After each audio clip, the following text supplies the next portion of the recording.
आज के global platform पर क्या आपने महसूस किया है कि कैसे एक के बाद एक बड़े देशों का झुकाव भारत की ओर हो रहा है? ऐसा लग रहा है जैसे कोई रहस्यमयी धागा इन घटनाओं को जोड़ रहा है।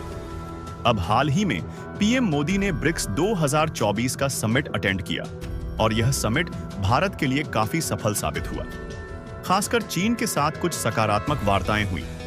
लेकिन दिलचस्प बात तो यह है कि जैसे ही पीएम मोदी भारत लौटते हैं, उसी समय जर्मनी के चांसलर ओलाफ शॉल्ज भारत की धरती पर कदम रखते हैं। अब इसे महज एक इत्तेफाक समझने की भूल मत कीजिए। जर्मनी ने हाल ही में भारत को मिलिट्री परचेस में एक स्पेशल स्टेटस दिया है और आप सोच रहे होंगे इसका मतलब क्या है। दरअसल गिनती के कुछ ही देश को जर्मनी अपनी उन्नत मिलिट्री टेक्नोलॉजी एक्सपोर्ट करता है और अब भारत भी उन चुनिंदा देशों की लिस्ट में शामिल हो चुका है। कभी-कभी एक कदम एक इतिहास बना देता है और शायद भारत के साथ जर्मनी का यह कदम उसी दिशा में है। अब चांसलर ओलाफ शॉल्ज की एक और उम्मीद यह भी है कि भारत के साथ जल्द ही मिलिट्री लॉजिस्टिक्स पैक्ट साइन हो जाए। दोस्तों, यह पैक्ट केवल दस्तावेजों तक सीमित नहीं है कि पीछे बहुत बड़ी रणनीति छिपी है। यह पैक्ट दोनों देशों के मिलिट्री संसाधनों की साझेदारी को नई ऊंचाइयों पर ले जा सकता है। तो आखिर क्या है इस मिलिट्री लॉजिस्टिक्स पैक्ट का रहस्य और कैसे यह कदम एक नई दुनिया का इशारा कर रहे हैं? यह सब जानने के लिए वीडियो को अंत तक जरूर देखें। आगे बढ़ने से पहले वीडियो को लाइक कर दीजिए, इससे हमें बड़ी मदद मिलती है। जहां चाह वहां राह और कुछ ऐसा ही होता दिख रहा है। भारत और जर्मनी के बीच बढ़ते सामरिक संबंधों में जर्मनी अब भारत के साथ मिलिट्री लॉजिस्टिक्स पैक्ट साइन करने के लिए पूरी तरह तैयार है। यह वही पैक्ट है जिसके तहत कल को जर्मन मिलिट्री भारत के मिलिट्री बेस का इस्तेमाल कर सकती है, चाहे वह रिफ्यूलिंग हो, रिपेयर हो या फिर डॉकिंग पर्पस।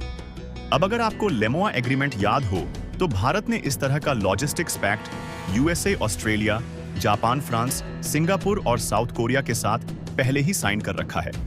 और कई बार आपने यूएस नेवी की शिप्स को भारत के बंदरगाहों पर डॉकिंग करते भी देखा होगा।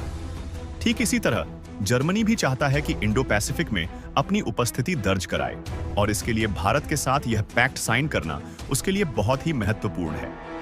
पर क्या यही है जर्मनी के भारत द्वारे का मुख्य कारण? बिल्कुल नहीं। असल मकसद एक और है और वह है सबमरीन डील। भारत को अपनी नेवी के लिए 6 नई सबमरीन्स की आवश्यकता है। हालांकि यह न्यूक्लियर सबमरीन्स नहीं है, लेकिन जर्मनी डीजल इलेक्ट्रिक सबमरीन्स को एडवांस्ड प्रोपल्शन सिस्टम के साथ बनाना चाहता है।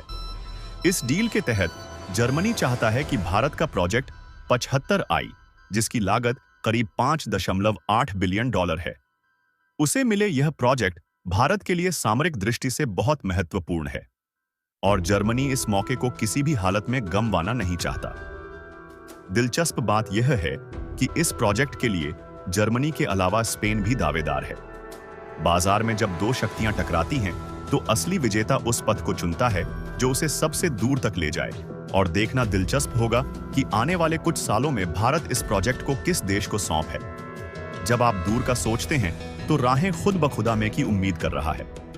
अभी तक दोनों देशों का व्यापार करीब $22 बिलियन का है और जर्मनी यूरोप में भारत का सबसे बड़ा ट्रेडिंग पार्टनर है।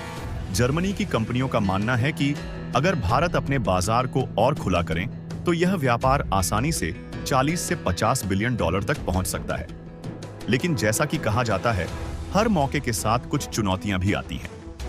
भारत में कई नौकरशाही अवरोध और टैरिफ की वजह से जर्मन कंपनियों को समस्याओं का सामना करना पड़ता है। जर्मनी चाहता है कि भारत इस प्रक्रिया को सरल करे ताकि अधिक कंपनियां यहां निवेश कर सकें। वहीं भारत की अपनी कुछ खास अपेक्षाएं हैं। भारत चाहता है कि जर्मनी बड़े पैमाने पर निवेश करे, जिससे देश में नई नौकरियों का सृजन हो। अभी के लिए जर्मनी की योजना भारत के साथ मिलिट्री लॉजिस्टिक्स पैक्ट साइन करने की है, ताकि इंडो पैसिफिक में अपनी ताकत बढ़ा सके। साथ ही वह चाहता है कि भारत के महत्वपूर्ण प्रोजेक्ट 75I की सबमरीन डील भी उसे मिले। लेकिन बात यहीं खत्म नहीं होती। हाल ही में जर्मनी ने भारत को लेकर एक व्हाइट पेपर भी जारी किया है। जब विचार को दस्तावेज में बदला जाता है, तो उसे नीति का रूप देने की राह तैयार हो जाती है और यह व्हाइट पेपर भी इसी दिशा में उठाया गया। एक बड़ा कदम है। जर्मन संसद ने इसे पारित किया है, जिसमें भारत को विशेष सामरिक दर्जा देने की बात की गई है। यह साफ है कि जर्मनी भारत के साथ अपने रिश्ते को हर स्तर पर मजबूत करने के लिए तैयार है। जब इरादे मजबूत हो तो हर रास्ता खुला दिखता है और ऐसा ही कुछ नजर आ रहा है। भारत और जर्मनी के बीच बने इस नए समीकरण में हाल ही में जर्मनी ने भारत को लेकर एक व्हाइट पेपर जारी किया है, जिसका नाम है फोकस ऑन इंडिया।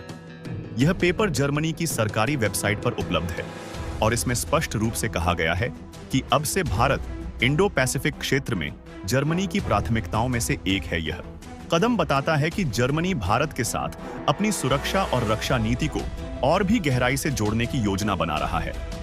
इस व्हाइट पेपर में एक दिलचस्प बात यह भी देखने को मिली कि जर्मनी ने भारत के नक्शे में जम्मू कश्मीर और लद्दाख को फोकस ऑन इंडिया के नाम से चिह्नित किया है।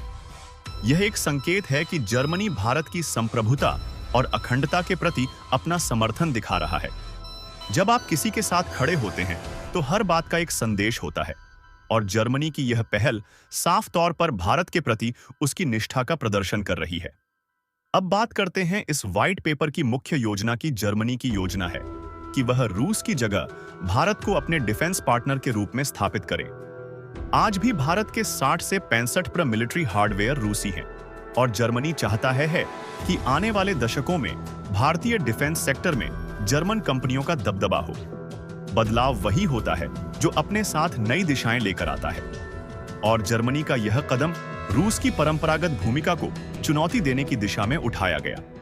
एक बड़ा कदम है। जब विचार मिलते हैं तो सीमाएं टूटती हैं।